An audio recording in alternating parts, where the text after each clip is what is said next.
I burnt out after 8 straight years of competitive running. Starting in 6th grade, I trained year-round for cross-country and track, following strict training schedules given to me by coaches. After being in competition mode for so long, every bad workout and every race I didn't run a PR in made me feel like my training was wasted and that I was a failure. When I realized comparison was taking over my entire life, I quit. It wasn't an easy decision.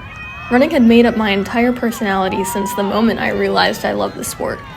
I gave it my all and was obsessed with the high of running PRs. I knew, though, that I'd developed an unhealthy mindset. I was early on in college and I wanted to finally explore other interests and have my time be my own. For the next year and a half, I ran purely when I wanted to. I did no speed work whatsoever during this time.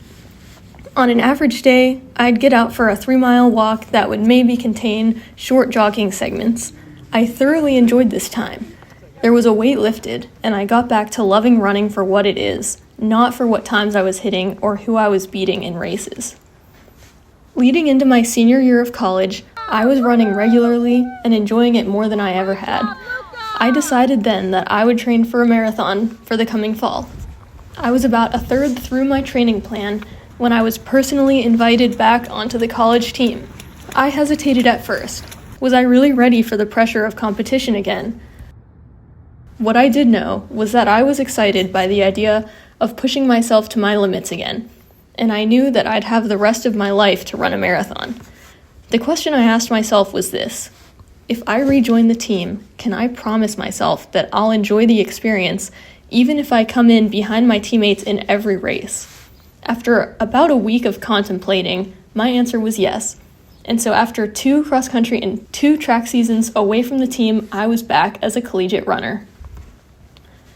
Without any expectations on myself, I ran 13 PRs in 3 distances over the span of the next year.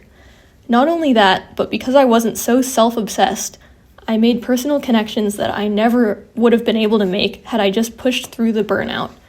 I made friends for life with teammates who had viewed freshman year me as cold, distanced, and judgmental.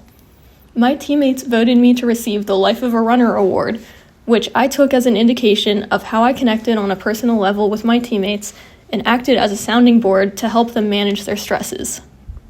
All of this isn't just to say, go me.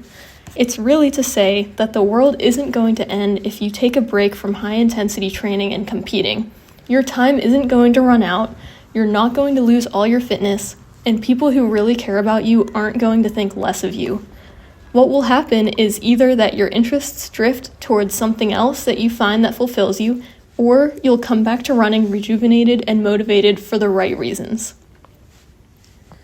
If you feel like you need a break but are too afraid of what you might lose, ask yourself what you're afraid of losing. Are you afraid of losing positive experiences, team bonding, and having the chance to push yourself? Or are you afraid of losing the chance to run a certain time you've been gunning for, and of losing the identity you've attached to running? What do you truly love about running? Are you still getting those things, or have they been clouded by the pressure of high achievement? If this resonated with you, take my story as proof that everything you've built isn't going to come crumbling down if you take some time without a structured training plan. Leave a comment if you've taken a break from running. Did it help you or do you regret it? Thanks for watching, and subscribe for more about my running journey.